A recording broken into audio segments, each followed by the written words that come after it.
জলপাইগুড়ি বাম প্রার্থীর প্রচারের ছবি আমরা আপনাদের সামনে তুলে ধরবো, যেখানে দেখা যাচ্ছে যে সকালবেলাতেই একদম বেরিয়ে পড়েন বাম প্রার্থী দেবরাজ বর্মন। সবজি বাজারে এবং ঘরে ঘরে গিয়ে মানুষের সঙ্গে কথা বলেন, জনসংযোগ সারেন বাম প্রার্থী।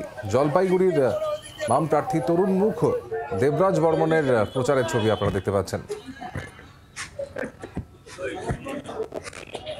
দেখুন, আজকে রবিবারের প্রচার আমাদের সকাল থেকে শুরু হয়ে গেছে। আমরা গড়ালবাড়ির ওদিকটা গেছিলাম।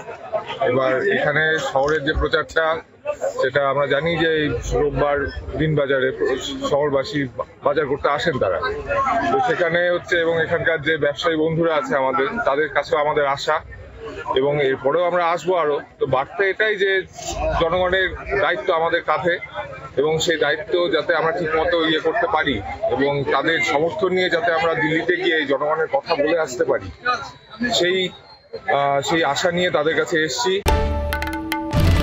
বাংলার আওয়াজ, বাঙালির আবেগ, জি 24 ঘন্টা।